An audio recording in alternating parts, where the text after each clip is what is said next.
Are you ready to move your career forward? Make your comeback with Purdue Global and get college credit for your work, school life, or military experiences. With these credits, you may have already completed up to 75% of your undergraduate degree. You've worked hard to get where you are. It's time to get the recognition you deserve and earn a degree you'll be proud of. One that employers will trust and respect. When you take the next step in your life and career, make it count with Purdue Global, Purdue's online university for working adults. Start your comeback at purdueglobal.edu. Ryan Reynolds here for, I guess, my 100th Mint commercial. No, don't. I mean, honestly, when I started this, I thought I only have to do like 4 of these. I mean, it's unlimited premium wireless for $15 a month. How are there still people paying 2 or 3 times that much?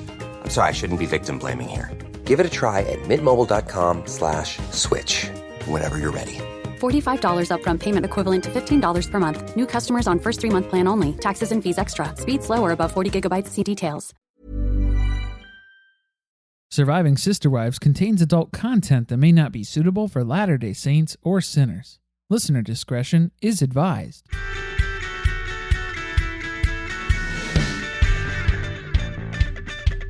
Hello and welcome to Surviving Sister Wives, the podcast where a monogamous couple drink heavily while recapping Sister Wives on TLC. I'm Corey. And I'm Carly, and this is season 16, episode 4, Cistern Wives. I'm amazed. I am shocked and amazed. Baby, I'm amazed. Wow. I wasn't ready for this level of sophistication when it comes to the puns. Yes, they've really stepped the game up here. Very impressive. Sister Wives, Cistern Wives. Perfect. I also learned what a cistern was, so this is still the learning channel. When you need it to be. They can do it. Hit us with that TLC description. Meri and Janelle talk through old wounds after the family spins off in 4 directions. Christine takes Isabel to have surgery in New Jersey. Janelle helps out while Evie gets foot surgery in North Carolina. Meri is in Utah. And Kody and Robyn stay home. I like the burn at the end. It's good. It's a subtle dig. Also, Meri is in Utah. They didn't bother to promote her business in the episode description. So I'm sorry, Meri, if you were hoping that was going to happen. 150th anniversary, whatever. 150, 185, however long she's been there. Are you ready? Yeah, I don't think I got to hear this one before we recorded it, so this will be my initial reaction to the Carly episode rewrite. Janelle acts puzzled about why her ex-sister-in-law dislikes her. Kody nearly buries Saul on Christine's lot. Meri poses with another banana. Robyn quarantines with her nanny. The banana. I don't know how we can leave this alone. We can't not address it. She knew, right? She was trolling. You chose, of all things, banana bread. We'll get to it. Yeah, we'll get to it. And I just threw the nanny thing in there because I'm going to be petty for the next 2 episodes until we get to the nanny conversation. I'm throwing that one in for my girl, Christine. Yeah, she better come shots fired on the episode after the next one. So it's going to be our slightly belated Christmas gift. Yes, I checked the TLC schedule to confirm, and the episode will air December 26th. So it will be our belated Christmas gift, the nanny face-off. Other announcements. Kody and Robyn were seen out in the wild this week. Many of you sent us the pictures, so thank you for your investigative journalism and supporting the pod. The nanny wasn't there, but she was probably at home watching the kids. Right. Otherwise, how did Kody and Robyn leave the house without Saul and Ari? You can't do it. You can't take them to a mall. By the way, I thought it was suspect that they were at a mall. They were in a Victoria's Secret. Digging through the bins. Charging up another credit card, I can only assume. Was this staged? It seemed staged for me personally, because I don't know if it just was a strange, odd coincidence that somebody was sharing some of their old promo photos that they shot candidly at a mall walking around a long time ago. Right. These are from when Robyn first joined the family. So very old throwback pics. Like 2010. And then they just showed up at another mall again. And it's like 2 hours away from where they live. 2 hours away from where they live. They were not socially distancing. They were not wearing masks. They have moved on from the pandemic, it seems. And Robyn looks like you checked your neck. It was looking rather slim in the photos, so Okay. Congratulations. I hope that she has gotten the medical attention that she needs. Maybe it's just the lighting in the Victoria's Secret. That's why she likes shopping there. That's possible. Everything she puts on looks great.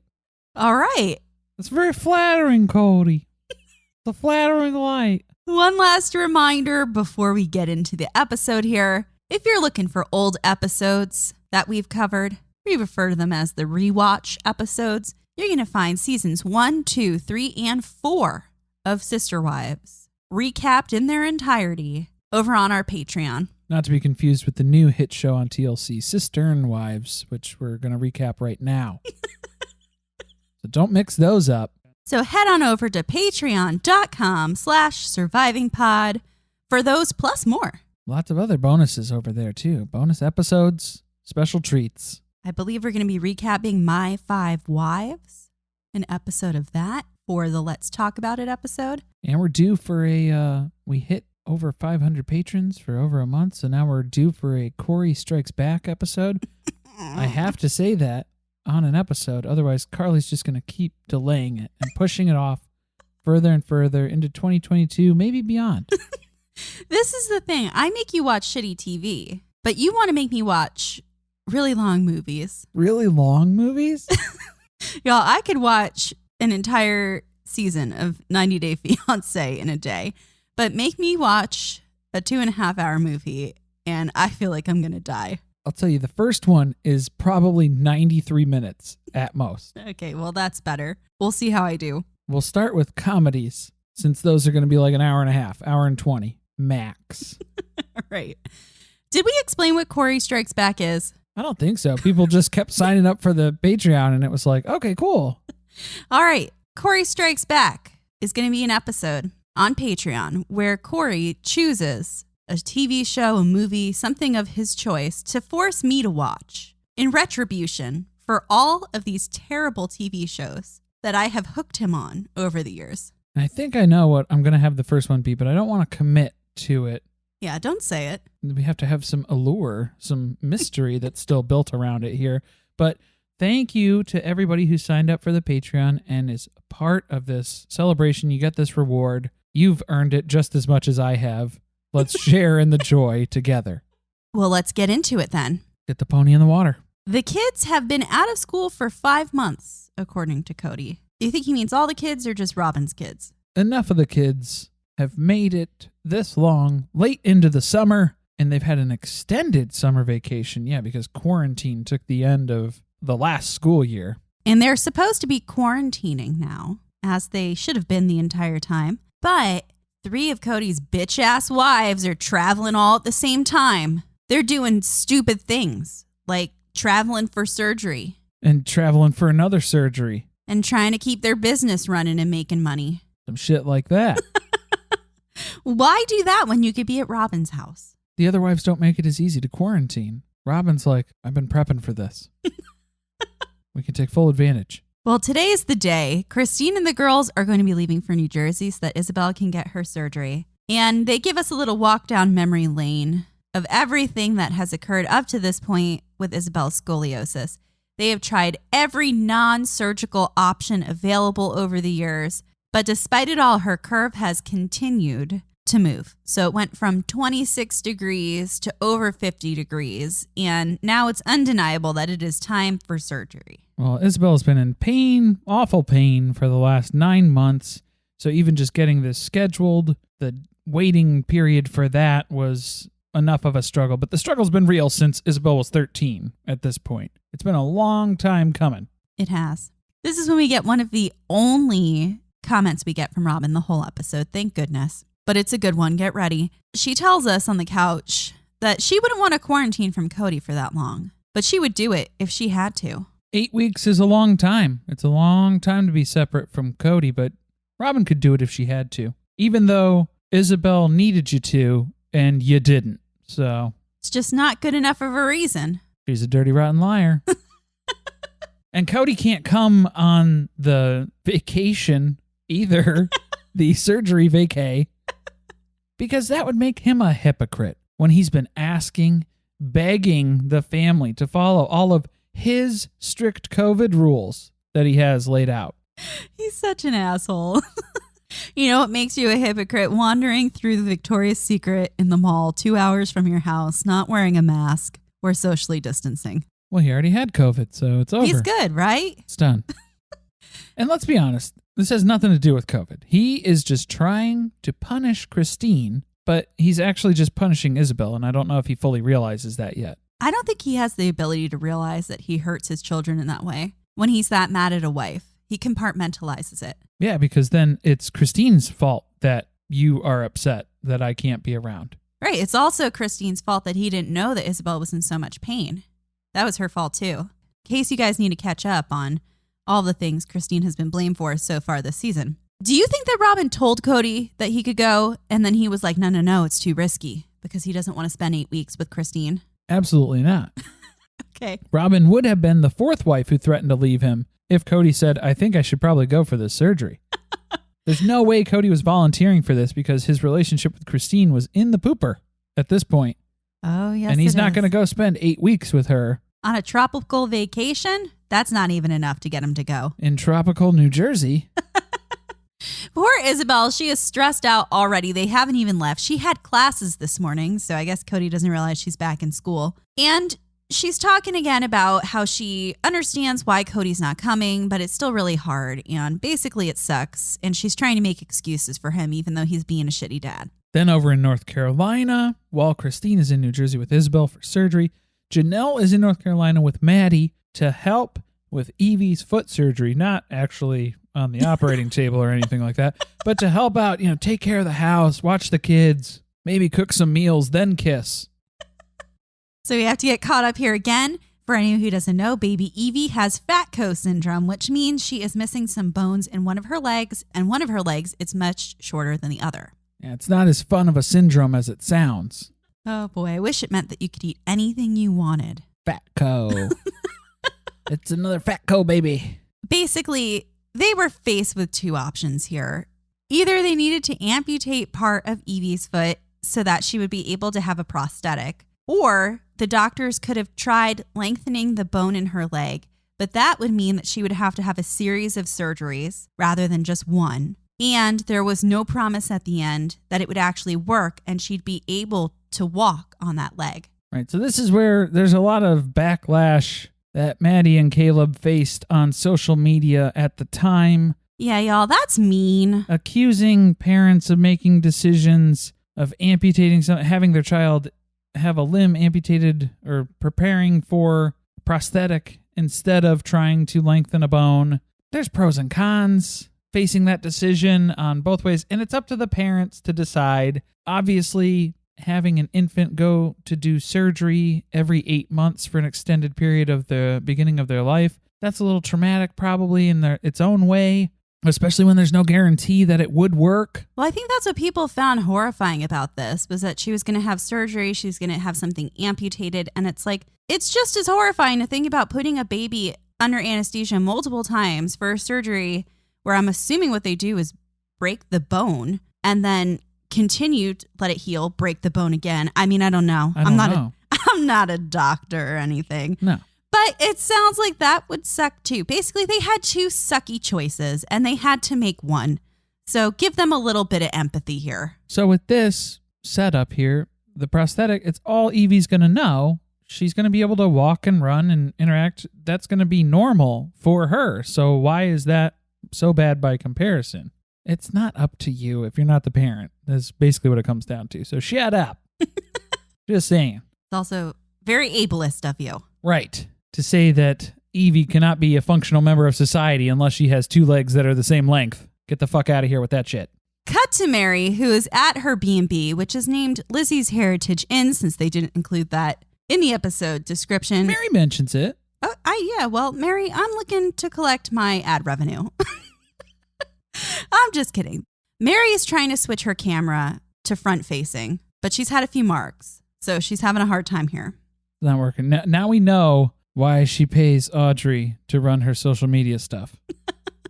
For somebody who has to do so many LuLaRoe live sales, how can she function if she doesn't know how to use her phone? She's too focused on filming slates for the editing team. That's that little postcard, that little Post-it note that was up there. Yeah, they left that in. That was funny. That was good. Meri has been trying to quarantine by herself in Flagstaff, which, by the way, if you didn't catch the end of the episode for the preview for next week, get ready. Yeah, that's a good one. Because we're going to see more of that. Oh, yeah. She's wandering through those woods like Lydia Plath going crazy. But basically, quarantining has gotten her nowhere. That's what she's realized out of all this. Kody doesn't come over any more often than he did before. Yeah, it's been a weird white boy summer for her. Shout out to Kara. For starting the White Boys. Yeah, thank you from Everyone's Business But Mine podcast for White Boy Summer and kicking that off for us. But it's been a weird one for Meri. She sees and talks to Kody every once in a while. She just wishes it was more often. But it is what it is. So here she is today at the end because, again, it's been 150 years since this house was built. It's the anniversary of the house, if you will. And Mosby's here. And Mosby's here. Did you see him give her a little kiss? It was very sweet. At least she's getting something from someone. So they have a bunch of virtual events planned. It was supposed to be this big in-person thing, but, COVID. So instead, she's here to do fun things along with Mariah and Audrey.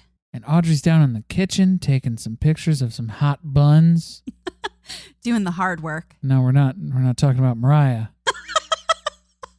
She's got a full display there on the kitchen table.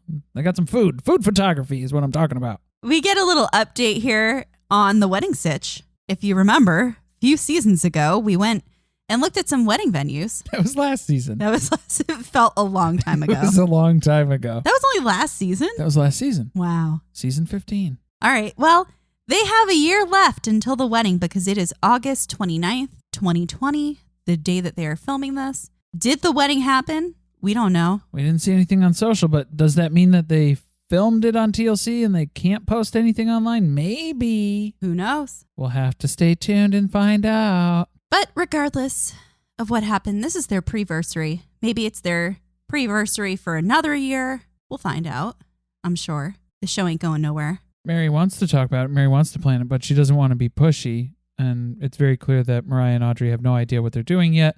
So Meri doesn't want to push them on the issue at this point. I'm a pusher, Audrey. She doesn't want to do that. So maybe she still hasn't brought it up. Hey, maybe we should plan this. It could very well be that situation still. She just wants to start planning so she has something to talk to Kody about. Reasons to call and invite him over. What do you think about that? That was a hot take. That's a new one. Today, they are doing a bake-along on social media. And for some reason, Meri has picked banana bread. We're going with the brave choice, the bold choice. Meri's going with banana bread because it's family famous. Well, she made it famous. Yeah, so some would argue it's world famous now, I would say. Is this triggering for Mariah? I was concerned. Yeah, there's something unsettling about Meri picking up a banana so close to other family members in the kitchen and then speaking about the ripeness that she prefers, color, length, girth, things like that. Well, probably just the color. Do you think they picked up on that too, the producers? Oh, I think she's leaning into this. Yeah, I think... Actually, you know what? I know that she's been sitting on the sidelines when it comes to grandmother names because that was always the whole debate. We had to reiterate all of that again with McKelty and Tony's baby announcement last episode. And Meri's been sitting on the sidelines. I think her grandmother name should be Nana. Short for banana. And just completely own that shit.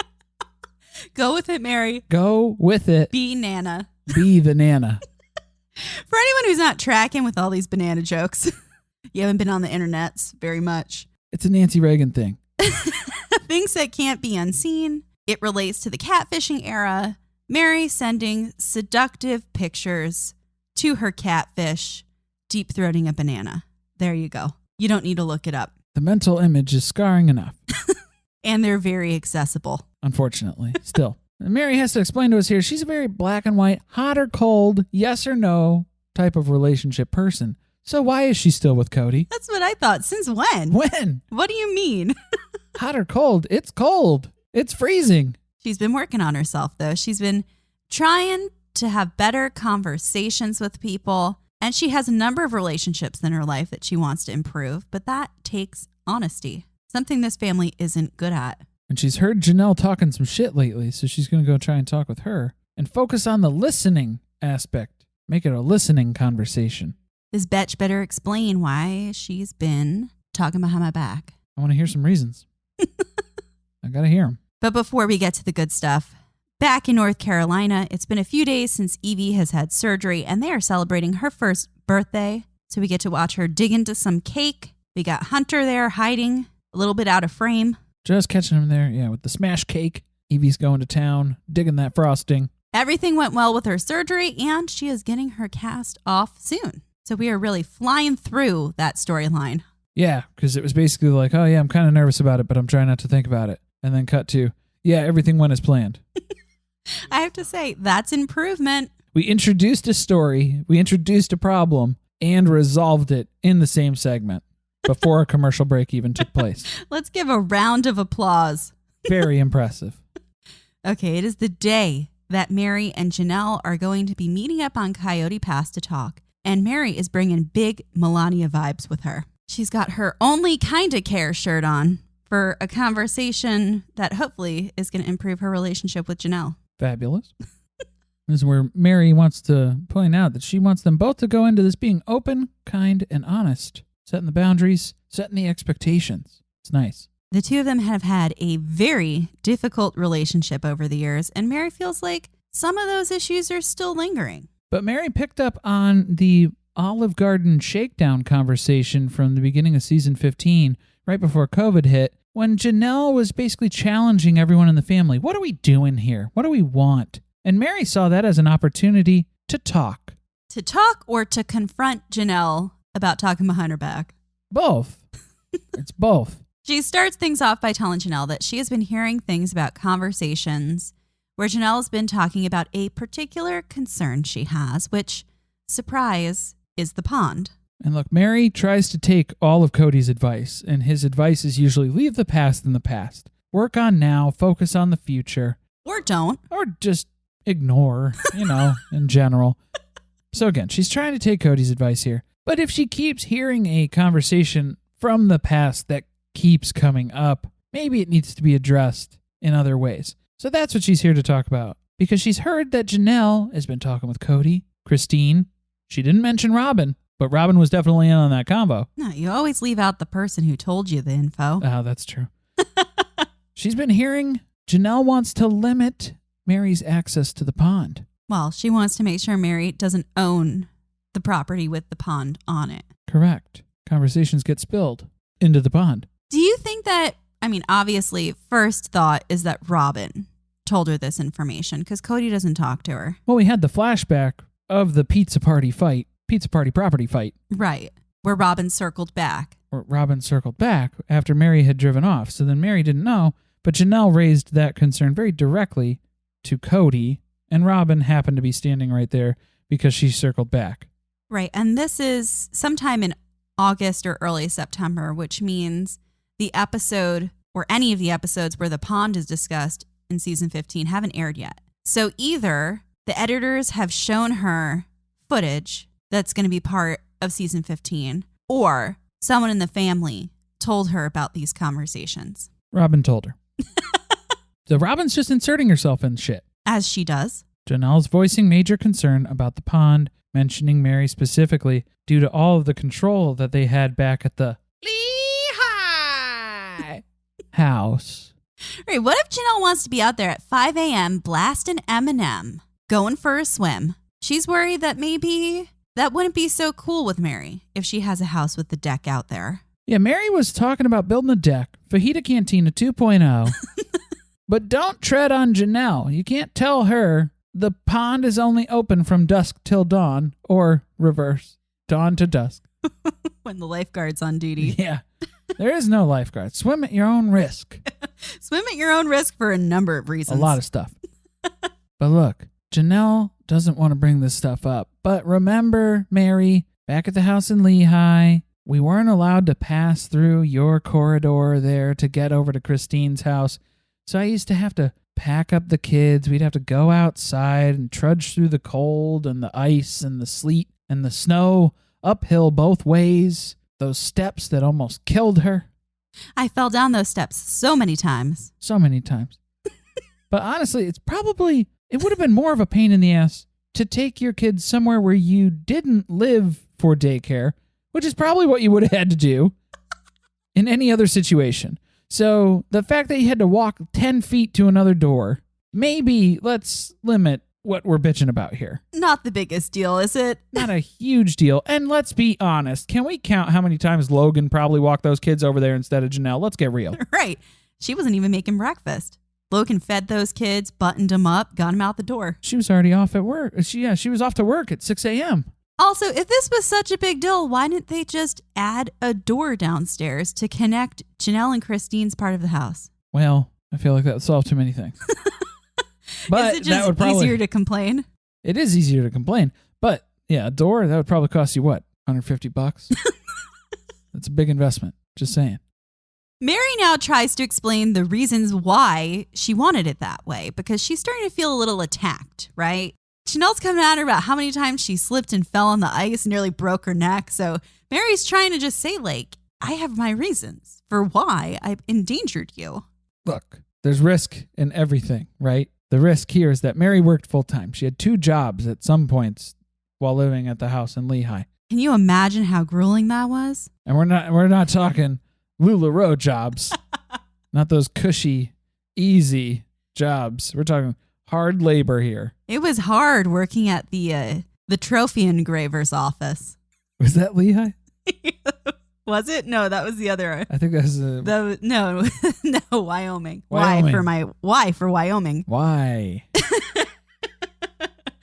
Janelle's not interested in hearing the reasons why Meri did it, though. So she kind of cuts her off, which the way that Janelle is interacting in this conversation, I felt escalated things. Well, because Janelle's like, okay, yeah, I get that it may have been a privacy thing, because that's basically what Meri narrows it down to here, is that if she wasn't at home, she didn't want people walking through her personal quarters, as it were. But in the sense of the pond, applying that type of decision-making to this, the pond is very different because that's an outdoor space. That's not her home space, living space. It's different. So Janelle's like, okay, yeah, I hear it. You want to tell me it's the privacy thing? Okay, sure. But it always felt like more of a control thing, if we're being honest. This is why you have conversations. Control thing, though. That doesn't sound like Meri, though, does it? She's starting to get a little insulted. A little bit. The control thing. Meri didn't want her living space to be a hallway. And I can agree on that. I can see where that would be an issue. Again, 90% of the problems in this family can be solved with scheduling. If you had a house rotation for Kody, you wouldn't be complaining about whose night it is, how long he stayed at some other wife's house, because there's a schedule and time is shared. If there were certain times in the morning where Meri would allow people to pass through her house for accessibility and ease to get over to Christine's for the day, I'm sure that would work great. Right, why not just do that? You can go one time in the morning and one time in the evening when you're returning home. And it can't be before 9 a.m. or 8 a.m., whatever time you put on it. Well, now you're getting a little controlling, Corey. Here's the window. Well, Meri's main concern was that the kids would be walking in on her and Kody, and now that's not a concern anywhere, so you don't have to worry about that with the pond, Janelle. You can let that go. She'll welcome any company she can receive. I hope. Dear God, Meri hopes that somebody would be able to walk in on her and Kody. Then Janelle really goes there. She fires things up at this point in the conversation. Yeah, Janelle digs deep and recounts all the times when living in the one house where Meri would slam doors to let everyone know that she was mad. Maybe you do something similar. Like instead of slamming a door, though, you would say, no, you can't come to the pond. Meri doesn't like this personal jab from Janelle. Feels like it was hitting below the belt, coming in under the radar there. But then she doesn't take much time to disagree with it because she immediately confirms, yeah, I remember slamming doors. Yeah, I used to slam doors. Janelle then tells her where she's really going with this, which is we should just write up some legal contracts at this point because there are no guarantees in life. What if somebody dies? I'm planning to murder Kody for the insurance money. And I'm thinking we should have a contract about the pond in case that happens. And also, what if somebody gets disgruntled and moves away? Because I think that's already happened. We really have to plan for that. It's a major contingency. I've heard a rumor that we should probably start thinking about that. It's top of mind for me at this point. But Meri's here today. She is practicing her breathing exercises. She is trying to put everything that she has learned in therapy into action. So she tells Janelle she's just here to hear her out. She's really trying not to pounce back at her with stuff because she's got stuff. She's bigger than that, though. And she feels that wall coming up. Filling a wall right now. Maybe you should install a door in that wall, too. And that would make it easier for communication to continue, just like it would be easier to access Christine's side of the house. All right, I think that's the perfect place to take a quick break to hear from this episode's sponsor, and then we'll get this pony right back in the water. As a viewer of Sister Wives, you're no stranger to therapy. BetterHelp will assess your needs and match you with your own licensed professional therapist, where you can connect in a safe and private online environment. From my experience, one of the biggest barriers to seeking help for my anxiety was a lack of convenience. Because Meri and Kody might be willing to drive 3.5 hours to a couple session with Nancy, but trying to work around my busy schedule, traveling to appointments, and sitting in an uncomfortable waiting room actually gave me more anxiety and left me dreading my therapy sessions. But with BetterHelp, those worries are a thing of the past because you can meet with your therapist securely online from the comfort of your own home. BetterHelp isn't just a crisis line. It's not self-help. It is professional counseling done securely online. Honestly, I wouldn't have made it through 2020 without it. I used it in a crisis situation, also known as COVID-19. We've all been there. We're still living through it. But the simplicity and convenience of being able to send your counselor a message at any time as soon as the idea and the thought pops into your head, you get timely and thoughtful responses. Plus, you can schedule weekly video or phone sessions as well.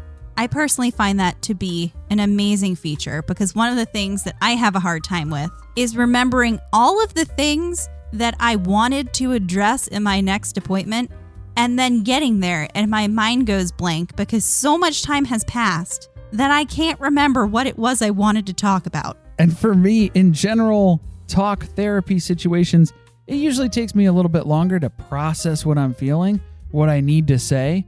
So getting that message and being able to kind of construct my responses honestly gave me more benefit, and I feel like I got more out of it in those sessions as well. We want you to start living a happier life today. As a listener, you'll get 10% off your first month by visiting our sponsor at betterhelp.com/SSW. Join over 1 million people who have taken charge of their mental health. Again, that's BetterHelp, HELP.com/SSW. Check the episode show notes for the link.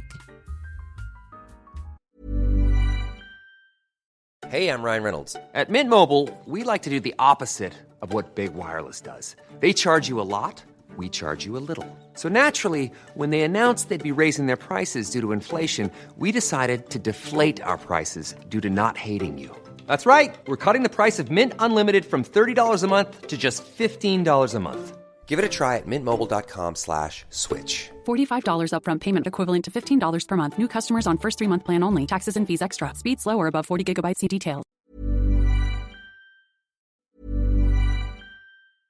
This Halloween, ghoul all out with Instacart. Whether you're hunting for the perfect costume, eyeing that giant bag of candy, or casting spells with eerie decor, we've got it all in one place.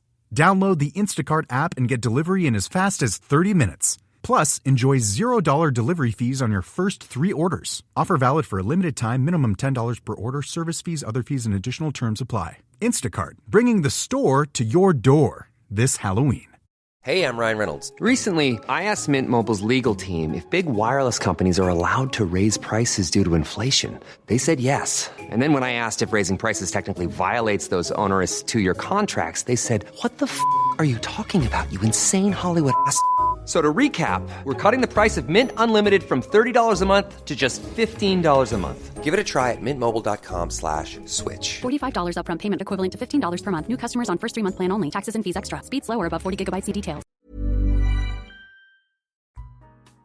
We are back, and we are still at Coyote Pass. The walls are up. Meri's filling a wall. Janelle is attacking her, or at least Meri feels like Janelle's attacking her, about what she did wrong at the house in Lehigh and the concerns revolving around the pond. Meri knows she gets defensive, so she's trying her best to stop this natural, innate thing from coming up, which she says most people, I would think, would want to defend themselves in this situation. Which is true. Okay, Meri. And Janelle acknowledges that her toxic trait is avoiding rocking the boat unless it's on the pond. If the boat is on the pond. Can the pond hold a boat? It's everybody's boat at that point, based on the legal contracts that Janelle has written up. Then Meri tells her that she has always struggled with the fact that Janelle has that type of personality because she just couldn't really get a read on where Janelle was at all of these years. So now we've gone from a conversation about the Lehigh house to digging even further into the past, the origin of Janelle joining the family. And Meri felt like she was offering friendship, but then it felt like there was rejection on that too. And Janelle felt the same way, but maybe trying to get married on Meri's birthday put a damper on the beginning of that sister-wife relationship between the two of them. Probably not great when your brother's ex-wife says she has a spiritual witness, a testimony to join your family, and then tries to commandeer your birthday as her wedding anniversary. Getting off on the wrong foot, I think. Which, if you want to hear more about that, you can read all about it in Robyn's New York Times #1 bestseller, Becoming Sister Wives. They cover it ad nauseum there. Basically, they had some type of friendship prior to Janelle joining the family, and that quickly fell apart. They were doing all kinds of snarky things to each other. It's not really surprising that friendship eroded pretty quickly, and they haven't been able to get it back over all of these years. I think they call that irreconcilable differences. They just never recovered. Janelle tells Meri she doesn't even remember those years anymore. Like she blacked them out or something. Right. But then Meri takes this as another dig because Janelle's reasoning was that she was so overwhelmed with the kids, and this is another perceived slight on Meri because she wasn't blessed that way. Yeah, this is where they're really coming at each other. It's starting to get real passive-aggressive. Remember, I wasn't blessed with children in that way, but I was blessed with you and your children, and I helped out whenever I could with those kids. This is the point where Janelle says, look, we're 50 years old now, Meri. We have a lot more time here together, probably like 50 more years. I don't know. I don't know about that. 50? Doesn't matter, though, because don't they have eternity together? In theory. But, 50? That's a stretch, man. It's been a hard first 50. I don't think we're getting another one. Then I kind of feel like she almost slips here. I don't know how the relationships pan out. I don't know. It's Janelle's just visualizing all 5 of them together functioning as a team because it's easier to imagine it that way.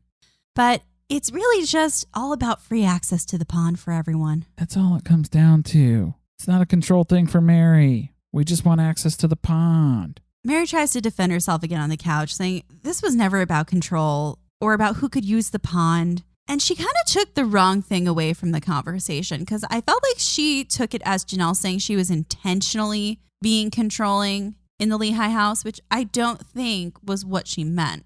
It just came off as controlling. And I worry that you'll do the same thing with the pond. Okay, so we need to have legal documents in place to keep you from restricting my access. All right, I retract my statement. So, she picked up on pretty much what the conversation was. Somehow they both come away thinking this was a productive conversation. Well, this was good. This was a step up for us. And Meri, she is just happy that someone in this family is willing to work on their relationship with her. Work on the individual relationships to fix the whole. It was very convenient for Janelle to come here to meet with Meri today because she was coming anyway to meet with Kody. It's been 2 years since they bought the property, and it's been slow going when it comes to building houses and setting infrastructure. But it's a big day today here, so Kody has shown up with Saul. They're going to meet up with Janelle. And instantly, as soon as Saul gets out of the truck, Janelle's like, why aren't you in school, child? I was not expecting you to be here today. Thought I was having a liaison with Kody. A parlay. Saul could not be any less interested in being here. He is like a prince who's being forced to leave his castle so he could see the country that he is one day going to rule over. That's actually a really accurate description of what was going on here. Yeah, because he's got some of those wimpy prince vibes. They're out here today because they're having a 20,000-gallon cistern being delivered. And get used to hearing 20,000 gallons because we are going to talk about it quite a bit. It's being delivered today. But first, do you want to jump in this hole? No, I don't. Do you want to peel these logs with me? No, I don't. Saul has no interest in any of this. But 20,000 gallons, it's such a big hole. This is a polygamy cistern. Is it, though? We're just going to conveniently drop this right onto Christine's property. Yeah, in case no one noticed that in the graphic, there it was, right on the edge of Christine's lot. Just plop it right down over there. I'm sure she won't mind. Bother talking about that. We have 2 wives who have lots twice the size, but yet the cistern is going on Christine's property, which already has a bunch of rock on it, so she kind of doesn't have a great building situation. I don't know, can you even build over this thing? These are great questions. Probably not, because you're going to have to refill it all the time, because this is a 20,000 gallon for the cistern to feed each one of the houses that they'll eventually build, maybe at some point, probably in the future, give or take, depending on budgets. There's some debate now about how many houses there are going to be, because Kody says there are going to be 5 houses. So Kody breaks down the math for us. 5,000 gallons for each home. Duh. All 5 houses. Duh. But that math doesn't check out. You would need 25,000 gallons, dum-dum. Buy 5, get 5. With all that poop water, you're going to have to buy 5, get 5. But 5 homes, this is news to Janelle, who I really wish would have corrected him on his math in the moment right here. 5,000 gallons for 5 houses? How many gallons is the cistern, Kody? Let's talk through this a little bit more. She was too taken aback by the fact that Kody was serious about building his own house to keep up with the math situation. She's already counting those dollar signs. They don't have money to build 4 houses, never mind another house. Yeah, let's build our own houses first before you go off in your dream world, slumlord, landlord area where you're building rental properties over here too. And plus, how are you going to break up and build inheritance kid houses with a 20,000 gallon cistern? What is it, BYOC? Bring your own cistern when you're going to come build? It must be.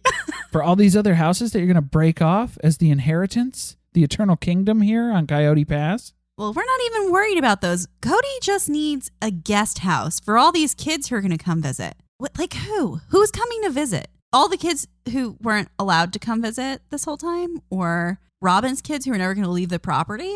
There's not enough water, so somebody's got to go. We don't need to bring more people here. Also, if this is going to be a rental, who is going to rent it? You are on TV. You're just going to rent out some house on your property where you all live with crazy people, potentially crazy. I'm not calling you all crazy people. You got to do background checks. Yeah, you That's don't just know who's coming up in irresponsible. here. I'm assuming he's talking about like an Airbnb situation. So what? You've been on TV for 10 years and you're just going to have anyone come up in here and stay a night on your property? Who was renting in Janelle's garage chateau? I don't know. Good question. Anyway, this is the point where Kody gets super manic and he thinks that it is a great idea to force Saul to jump into the hole that they have dug for the cistern. Look, kid, if you're not going to jump in, I'm going to throw you in. So it's a giant hole and a little boy. This is a dream come true. Cody's been spending a lot of time at Robyn, so he knows all about the joys of big dirty holes. That was a low. That was a low one, guys. I barely got through it, too. Janelle is seeing this as something that Robyn probably wouldn't approve of. So since she is here and Robyn is not, she has to act on her behalf. The queen's hand, if you will.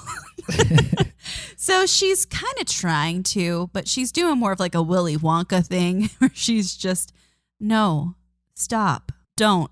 I don't think it's a good idea, Kody. She's Robyn wouldn't approve. All right, I tried my best. Okay, whatever. If you're going to get in the hole, you might want to crouch down, get low. Yeah. Then she starts giving advice on how to get into the hole better. And just in time, as soon as he gets down there, the truck delivering the cistern is here, just in time to crush him. We're just going to roll that off and plop it right on top of you. So Kody pulls him out of the hole so that he can physically force Saul to look at the truck. Yeah, he claws the back of his head and directs his gaze at the big truck coming across the road there. He was looking a lot like the kind of guy that just pulls his dog on the leash. It's unfortunate. But look, we can't build here until there's infrastructure. There's no sewer. There's no water. No power. And this is the beginning of the development of our property. Huzzah! No one knows how much 20,000 gallons of water is, so that's great. Yeah, because a quick Google search will tell you it's not enough fucking water for these people. 20,000 gallons? The average family of 4, according to Google, uses 12,000 gallons of water per month. 12,000 per month. So let's go with Robyn's house has 6 people in it. She has 5 kids and Robyn. Just for, I'm not including Kody in that equation yet. Or the nanny.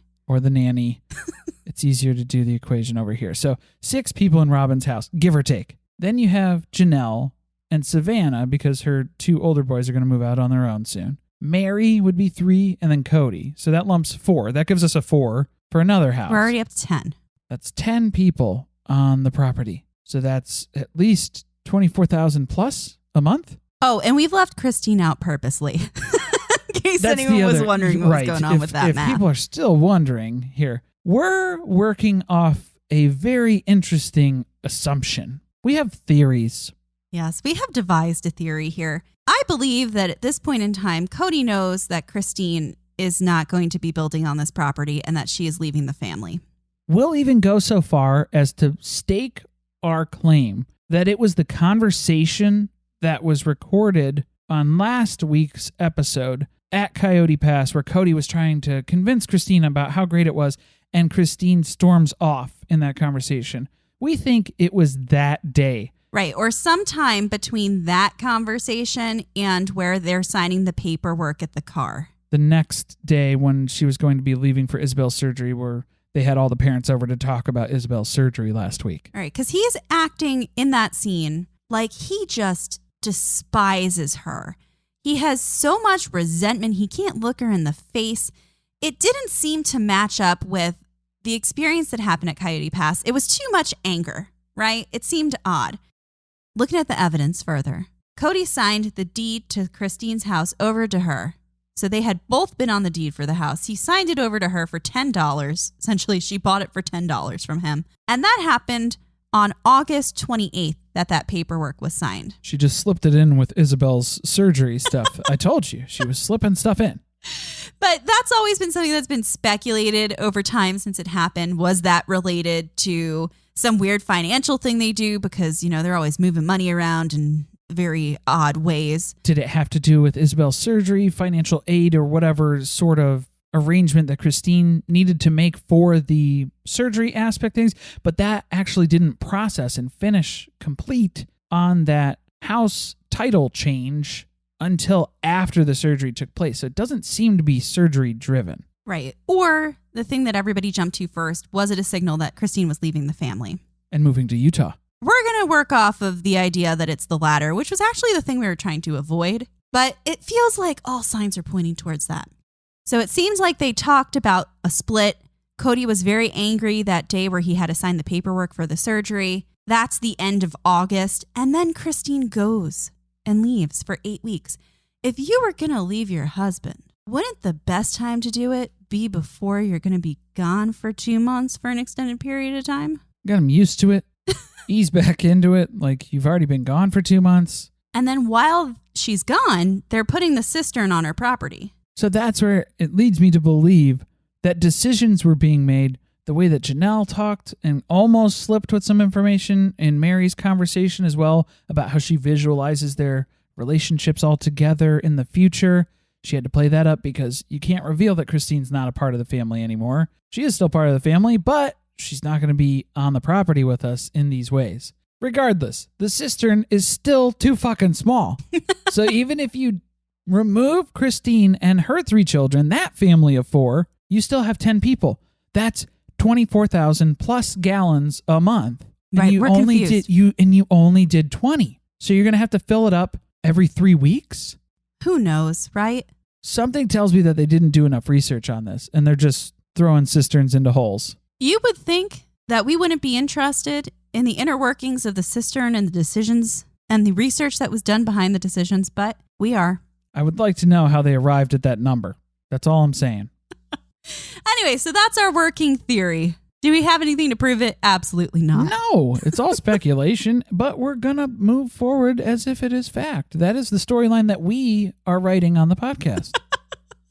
Since we did not get writing credit for this season from the production team, I'm still looking for our name in the credits. No special thanks. Oh, well. Buckle up because we're time traveling now. We are skipping the first 2 weeks in New Jersey. Holy cow. It was just a lot of Bon Jovi on the radio. A lot of fist pumps. Yeah, they were there right for the end of summer. Oh, boy. So we are here with Isabel and Christine to meet up with her doctor. They're excited. They're nervous. They're looking at x-rays. These are the blueprints for surgery tomorrow. We're getting excited. We're still a little nervous, but we can get excited too. Christine explains how this surgery is different from the traditional surgery for scoliosis. Essentially, for those of you who do not like the nitty-gritty details, it's less invasive. Incredibly less invasive. And by a long shot, then, less risky in terms of other complications that could arise from having so much exposure of a large invasive surgery. The doctor tells them that by the time they're done, her curve should end up being only around 10 degrees. Which would be amazing. That's the goal. And they should be set up for that, or at least something similar there. So Christine's really excited to see those x-rays. Right. She's super excited. She's obviously concerned as a mother whose daughter is going into surgery, but they're trying to be positive. They both really like the doctor. Isabel seemed a lot less nervous after the meeting. She felt like he explained all of the things that she wasn't so sure about. She was a little confused about how it was going to work before, and now she's just ready to go. He gave her some great advice. Just get a good night's sleep tonight. Don't eat too much. Keep it light. Dial back on those boardwalk fries. Take it easy on the pizza that takes up 2 paper plates in size. Maybe skip the calzone, bypass the cheesesteak. Just take it easy, okay? On the couch, Isabel says Kody's always talking about how family is first, but she needs him here, and he's not here because he's putting the pandemic before her. She's hurt that Kody isn't coming. We're getting a lot of mixed messages here, aren't we? Which I guess is fair. She's a teenage girl, but like 1 minute she's upset, then the next minute they say she's fine with it. She is hurt. Well, no, because anytime they say she's fine, she's okay with it, she's not okay with it. She's not okay with this. Right, but I don't understand why they keep telling Kody that she's okay with it. They have For to. whose benefit? For Kody's? For Kody's benefit. They have to. Who cares? They have to coddle him because he's so delicate and fragile right now, because the only thing that he does is get mad when he realizes that he can't go, and then he takes it out on everybody and he still lashes out because that's the only way that he can deal with sadness as an emotion. Wow, that's quite an analysis of Kody Brown. That's what I was figuring was happening in the driveway, because then that's what he kept talking about, how sad he was. But it wasn't sadness that we were seeing in the driveway when he was signing the papers and telling Christine to step back. No, that was anger. It was anger. But if you frame it in our storyline that they just got divorced, he just got served the day before. That's why he was angry. Christine is really looking forward to giving Isabel this surgery tomorrow, and she's going to feel like a really good mom after. It's taken so long to get her the help that she needs, and it's finally going to give Isabel the surgery that she needs and the life that she deserves, relatively pain-free. Next episode, Christine and Kody's daughter Isabel has surgery in New Jersey to correct her scoliosis. The recovery is far more intense than anyone expected, and Kody's absence upsets Christine. All the more reason to stay gone. She already gone. Thank you for listening. If you want to support us, the best way to do that is by subscribing to the podcast and leaving a review on Apple Podcast. Be sure to tweet with us about the episode at surviving_pod. Stay tuned, share with friends. See you next week.